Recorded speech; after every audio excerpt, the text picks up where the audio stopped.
नमस्कार, मी श्वेता. तुम्ही पाहताय न्यूज 18 लोकमत. बुलेटिन मध्ये तुमचं स्वागत. आंतरराष्ट्रीय घडामोडींचा आढावा घेणार आहोत जगाच्या पाठीवर आमच्या विशेष बुलेटिन मध्ये.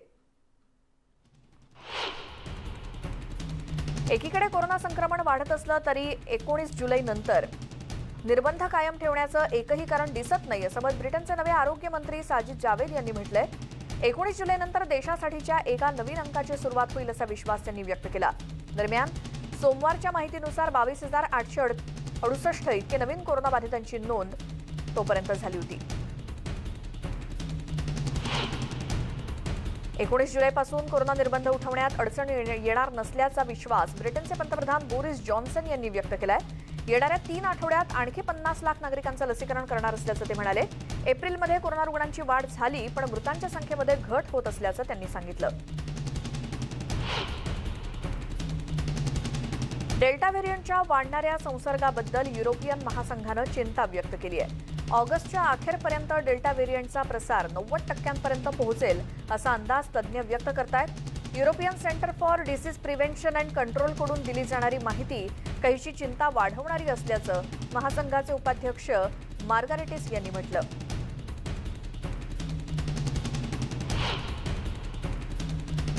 कोरोना संक्रमण वाढत असलेल्या ठिकाणी जाणं टाळा असं आवाहन जर्मनी सरकारकडून नागरिकांना करण्यात आलंय.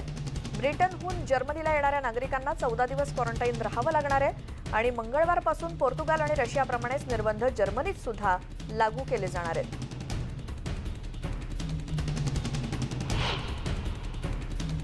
स्पेनमधल्या मेयोका बेटावर विद्यार्थी पार्टी करण्यासाठी येत आहेत, पण त्यांच्यावर निर्बंध येण्याची शक्यता अधिक आहे. कारण स्पेनमध्ये सापडलेल्या 800 नवीन कोरोना रुग्णांना झालेल्या संसर्गाची बाधा या बेटावर झालेल्या पार्टीतूनच झाल्याचं उघड झालंय आणि अजूनही शेकडो विद्यार्थी बेटावरती आहेत.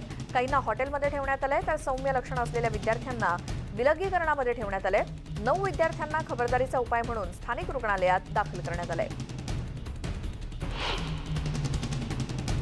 कोरोना काळातल्या नवीन नियमांचं पालन करून स्पेनच्या बार्सिलोनामध्ये वायरलेस तंत्रज्ञानाचा वापर करून तयार केलेल्या प्रदर्शनाला सुरुवात झाली आहे. यामध्ये कोविड-19चं टेस्टिंग, अतिरिक्त व्हेंटिलेशन आणि एकाच मार्गाने जाणाऱ्या रांगा अशी काळजी घेण्यात येते.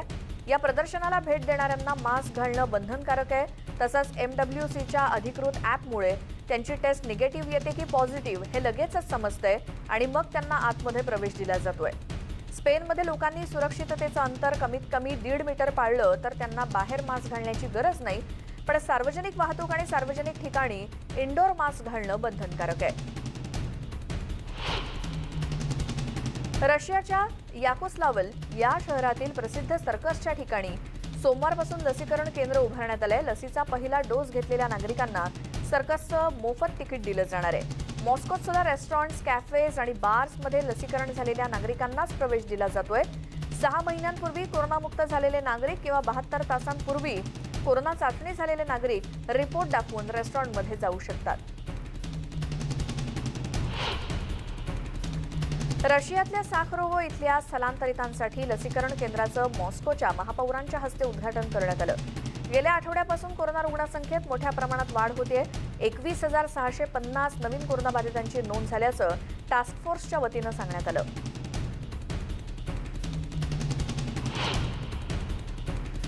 कोरोना संक्रमणात वाढ झाल्यानं रशियाच्या आरोग्य व्यवस्थेवरती प्रचंड ताण आलाय. परिस्थिती इतकी भीषण आहे की रुग्णांची काळजी घेण्यासाठी सुद्धा कर्मचाऱ्यांना पुरेसा वेळ मिळत नसल्याचं चित्र आहे. सोमवारी 611 कोरोना रुग्णांचा मृत्यू झाला. संक्रमण सुरू झाल्यापासून रशियात 1,33,893 जणांचा कोरोनामुळे मृत्यू झालाय. ऑस्ट्रेलियाच्या न्यू साऊथ वेल्स राज्यात लसीकरण झालेल्या 6 आरोग्य कर्मचारी सिडनीतल्या पार्टीला हजर होते, पण या पार्टीनंतर अनेकांना कोरोनाची लागण झाल्याचं समोर आलंय. न्यू साऊथ वेल्सचे आरोग्य मंत्री ब्रॅड हॅझार्ड यांनी सांगितलं की वेस्ट होक्स्टनच्या सिडनी उपनगरामध्ये आयोजित एका पार्टीला आलेल्या 30हून अधिक जणांना कोरोनाची लागण झाली आणि सध्या कोरोनाच्या साथीच्या रोगाचा प्रादुर्भाव मोठ्या प्रमाणात होतोय. अनेक जण लसीकरण सुरू झाल्यानं मास्क घालणं टाळतायत, पण मास्क घालणं खूप आवश्यक असल्याचं या पार्टीनंतर स्पष्ट झालंय. आता ब्रिस्बेनसह विविध ठिकाणी मास्क घालणं पुन्हा बंधनकारक करण्यात येणार आहे.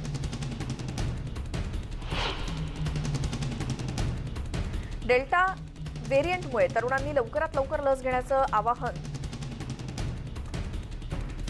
इस्रायलचे पंतप्रधान नफ्ताली बेनेट यांनी केले. रविवारी 145 नवीन रुग्णांची नोंद झाली. 12 ते 15 वर्ष वयाच्या मुलांचं लसीकरण लवकरात लवकर करण्याचं लक्ष्य असल्याचं कोविड टास्क फोर्सचे मुख्य डॉक्टर अर्नॉन शाहर यांनी सांगितलं.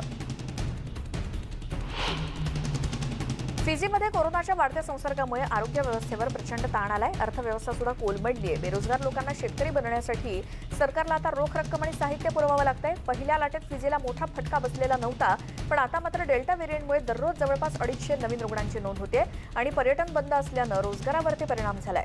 ऑस्ट्रेलिया आणि न्यूझीलंडकडून लसींची मदत करण्यात आली आहे.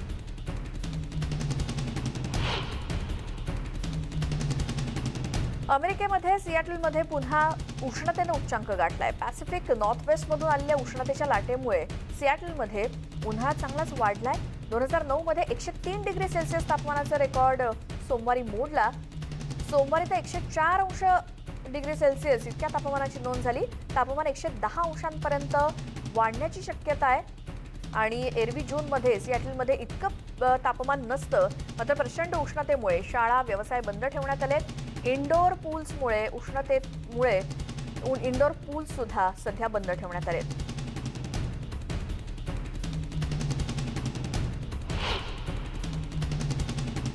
इस्रायलचे मावळते अध्यक्ष रोन रिव्हलिन यांनी अमेरिकेचे अध्यक्ष जो बायडन यांची स्तुती केली आहे. बायडन हे इस्रायलचे सच्चे मित्र असल्याचं ते म्हणाले.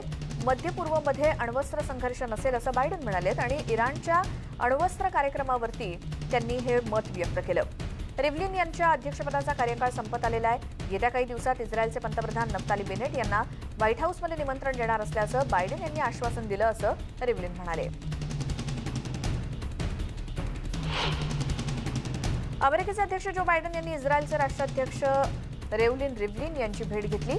रिव्हलिन यांचं कॅपिटलमध्ये हाऊस स्पीकर नॅन्सी पेलोसी यांनी स्वागत केलं आणि इस्रायलच्या पंतप्रधानपदाची धुरा नफ्ताली बेनेट यांनी हाती घेतल्यानंतर लगेचच काही दिवसात ही भेट झाली आहे. त्यामुळे इराणच्या अण्वस्त्र कार्यक्रमावर नियंत्रण ठेवण्यासाठी जगभरातून प्रयत्न सुरू आहेत. रिव्हलिन यांची ही भेट त्याचाच एक भाग आहे. 7 जुलै रोजी रिव्हलिन यांचा कार्यकाळ संपतोय. कितीही अडथळे आले तरी चीन आणि रशियाची मैत्री अखंड राहील असं चीनचे अध्यक्ष शी जिनपिंग म्हणालेले आहेत. रशियाचे अध्यक्ष व्लादिमीर पुतीन यांच्याशी जिनपिंग यांनी व्हिडिओ कॉलद्वारे चर्चा केली. या वर्षाच्या सुरुवातीलाच अनेक प्रसंगातून चीन आणि रशियाचे मैत्रीपूर्ण संबंध टिकून राहिलेले आहेत आणि अधिक मजबूत होत आहेत. दोन्ही देश एकमेकांच्या हिताच्या विषयांमध्ये पाठिंबा देत आहेत आणि ते जपण्यासाठी ठामपणे उभे आहेत असं जिनपिंग म्हणाले.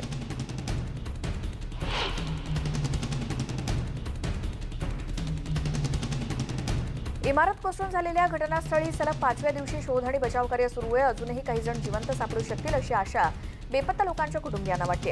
काल रात्री आणखी एक मृतदेह हाती लागला. त्यामुळे आता दुर्घटनेतील मृतांची संख्या 10 झाली आहे. पण 150 पेक्षा जास्त जण अजूनही बेपत्ता आहेत. त्यांच्या कुटुंबियांना रविवारी घटनास्थळाच्या जवळ नेण्यात आलं. तिथे अग्निशमन दलाचे कर्मचारी, श्वान पथकं, शोधतज्ञ, रडार आणि सोनार उपकरणं वापरून शोधकार्य करत आहेत. सोमवारी या ढिगाऱ्यामधून एक स्लॅब क्रेन उचलण्यात आला. पावसामुळे शोधकार्यामध्ये मियामीमध्ये अडचणी येत आहेत.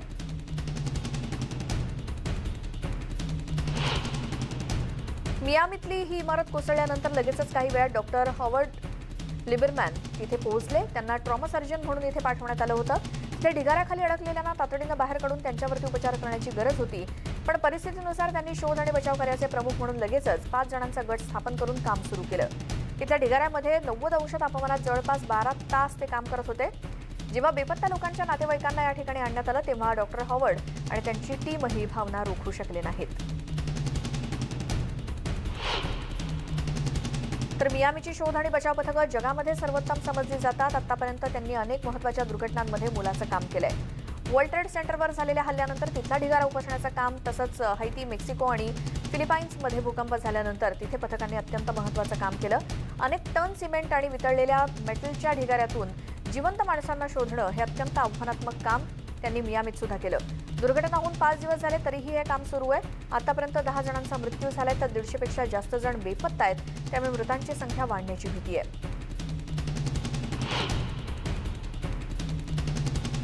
एलजीबीटीक्यू समुदायाच्या सदस्यांविरोधात भेदभाव करणाऱ्या कायद्यामुळे कॅलिफोर्नियानं फ्लोरिडासह 5 राज्यांना राज्य अनुदानित प्रवासावरती बंदी घातली आहे. अटॉर्नी जनरल यांनी ही घोषणा केली आणि आता एकूण 17 राज्यांमध्ये सरकारी कर्मचाऱ्यांना फक्त अत्यावश्यक असेल तरच प्रवास करता येणार आहे. लेस्बियन, गे, बायसेक्शुअल आणि ट्रान्सजेंडर लोकांना भेदभावाची वागणूक देणाऱ्या राज्यांमध्ये अत्यावश्यक नसेल तर प्रवास करण्यावरती 2016 मध्येच कायद्यानुसार बंदी घालण्यात आली आहे. तर टेक्सास, अलाबामा आणि साऊथ कॅरोलिनासह 12 राज्यांचा यामध्ये समावेश आहे. नवीन बंदी घालण्यात आलेल्या 5 राज्यांनी त्यांच्या राज्यात ट्रान्सजेंडर मुली आणि महिलांना शाळांच्या क्रीडा स्पर्धेत त्यांच्या ओळखीसह खेळायला बंदी घातली आहे. आरोग्य सेवांमध्ये त्यांचा प्रवेश ब्लॉक करण्यात आलाय. कोस्टारिकामधील रिंकॉन दे ला व्हिएजा ज्वालामुखीचा सोमवारी उद्रेक झाल्याची माहिती मिळाली आहे. गेले अनेक महिने हा ज्वालामुखी शांत होता. उद्रेकानंतर जवळपास 2 किलोमीटरपर्यंत राख आणि धूर दिसत होता. ज्वालामुखीचा उद्रेक झाल्याच्या परिसरात जवळ न जाण्याचं आवाहन नॅशनल इमर्जन्सी कमिशनच्या प्रमुखांनी केलंय. इथले पूल आणि नद्यांवरील क्रॉसिंगची परिस्थिती पाहण्यासाठी पथकं तैनात ठेवण्यात येणार आहेत. ट्युनिशियाच्या नौदलाला भूमध्य समुद्रातून 2 मृतदेह सापडलेत आणि 178 स्थलांतरितांची सुटका करण्यात आली आहे. या स्थलांतरितांना लिबियापासून युरोपमध्ये घेऊन जाणाऱ्या बोटींमध्ये बिघाड झाला होता अशी माहिती ट्युनिशियाच्या संरक्षण मंत्र्यांनी दिली आहे. या स्थलांतरितांना घेऊन जाणाऱ्या बोटी बुडण्याचा धोका होता. हे स्थलांतरित बांगलादेश, एरिट्रिया, इजिप्त, माली आणि आयव्हरी कोस्टमध्ये आहेत. गेल्या 48 तासातलं हे दुसरं मोठं बचाव कार्य आहे. शुक्रवारी ट्युनिशियाच्या नौदलानं 267 स्थलांतरितांची सुटका केली होती. हे सगळेजण लिबिया क्रॉस करण्याच्या प्रयत्नात होते. न्यूयॉर्क सिटीला आपल्या कुटुंबासमवेत भेट देणाऱ्या एका व्यक्तीचा टाइम्स स्क्वेअरमध्ये विक्रेत्यांशी झालेल्या वादातून झालेल्या गोळीबारामध्ये गोळ्या लागून मृत्यू झाला आणि इतर काही जण जखमी देखील झाले. गोळ्या लागलेली व्यक्ती 21 वर्षीय महिला होती, जिच्या पाठीवर गोळ्या घालण्यात आल्या. या प्रकरणात अद्याप कोणालाही अटक झालेली नाही. याआधी 8 मे रोजी जिथे गोळीबाराची घटना घडली होती त्याच ठिकाणी पुन्हा हा प्रकार घडलाय.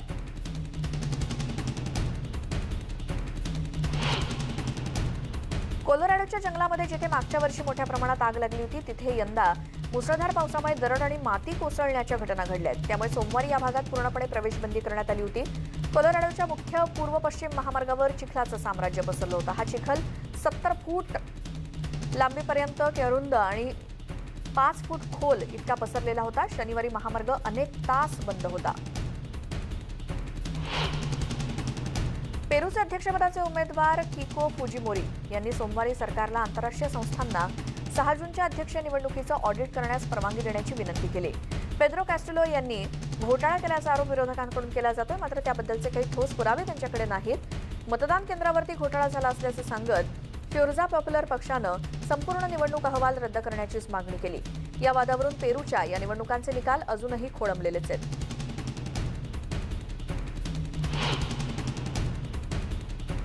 सुमारे 8 महिन्यांच्या प्राणघातक संघर्षानंतर इथिओपियाच्या सरकारनं सोमवारी आपल्या टिग्रे प्रदेशामध्ये तातडीनं एकतर्फी युद्धबंदी जाहीर केली, जिथे या दशकभरामध्ये जगातील सर्वात वाईट परिस्थितीचा सामना हजारो लोकांना करावा लागला होता.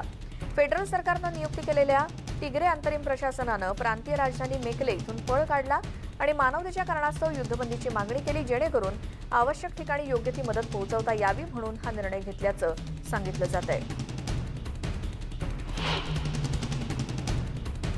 ऑगस्टो पिनोशेट यांच्या हुकुमशाहीच्या काळात झालेल्या आणि अर्जेंटिनातील फरार असलेल्या आणि अनेक गुन्ह्यांमध्ये दोषी असलेल्या चिली सैन्याचे माजी कर्नल वॉल्टर क्लूग रिवेरा यांना न्यायालयीन आदेशानुसार सोमवारी मुक्त करण्यात आलं.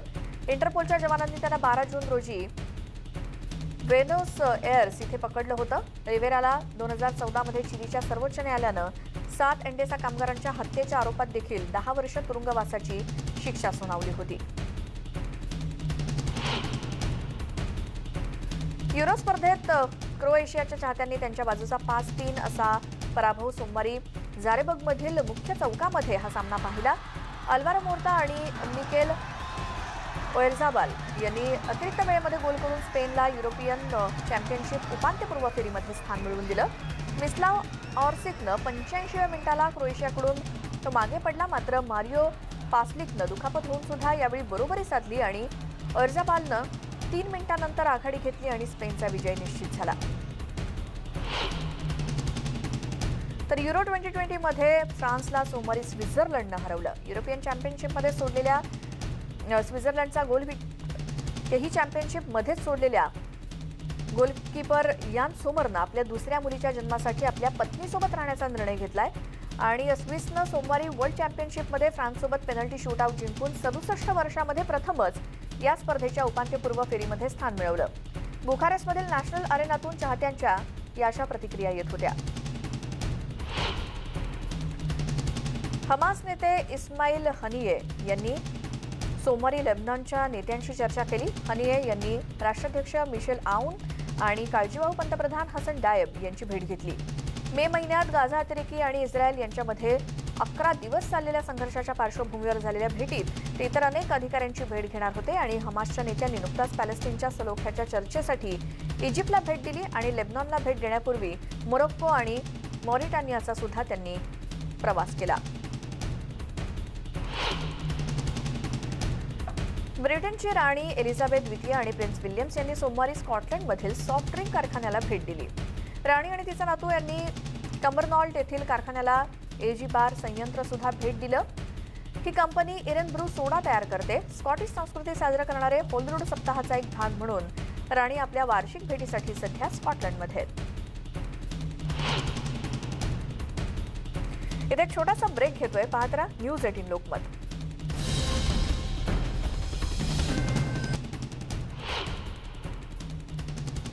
व्हेनेझुएलामध्ये पर्यटन व्यवसाय काही प्रमाणात सुरू झाला आहे. सध्या व्हेनेझुएलामध्ये फुल डे पॅकेजला पर्यटकांची पसंती मिळतेय. कोरोनामुळे परदेशी जाणं शक्य नसल्यानं पर्यटकांना स्थानिक पातळीवर नवनवीन पॅकेजेस देण्याचा प्रयत्न केला जातोय. त्यामुळे काही काळापासून बंद असलेला पर्यटन व्यवसाय आता काही प्रमाणात उभारी घेताना दिसतोय.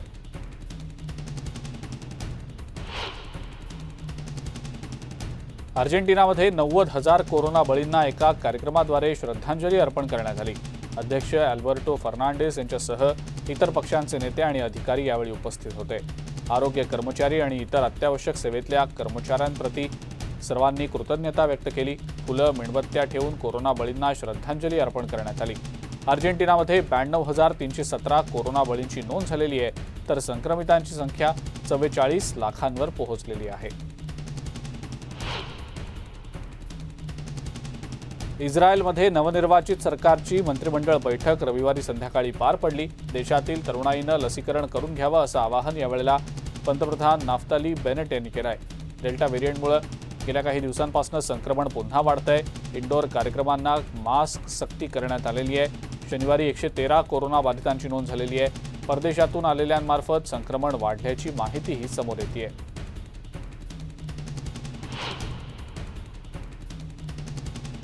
कोरोना प्रतिबंधक नियम मोडल्याच्या आरोपानंतर ब्रिटनचे आरोग्यमंत्री मॅट हॅनकॉक यांनी राजीनामा दिला. पण अजूनही काही प्रश्नांची उत्तरं आम्हाला मिळालेली नाहीत अशी टीका विरोधी पक्षनेते कायर स्टार्मर यांनी केलेली आहे. कोरोनासारख्या संकट काळात हॅनकॉक यांच्यापेक्षाही अधिक कार्यक्षम मंत्र्याची गरज होती असंही ते म्हणाले. त्यांच्या जागी सध्या साजिद जेवेड यांची नेमणूक सध्या करण्यात आलेली आहे. कोरोना निर्बंध लवकरात लवकर उठवले जावेत अशा विधानामुळे जेवेड आधीच चर्चेत आलेले होते. हॅनकॉक यांनी राजीनामा देणं योग्य होतं असं म्हणतानाच पंतप्रधान बोरिस जॉन्सन यांनी त्यांचा राजीनामा आधीच घ्यायला हवा होता अशी टीकाही त्यांनी केली आहे.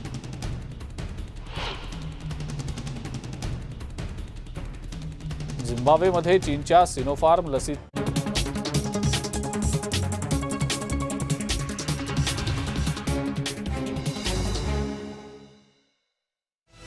हेडलाइन्स प्रायोजक cotton king of 100% cotton readymade.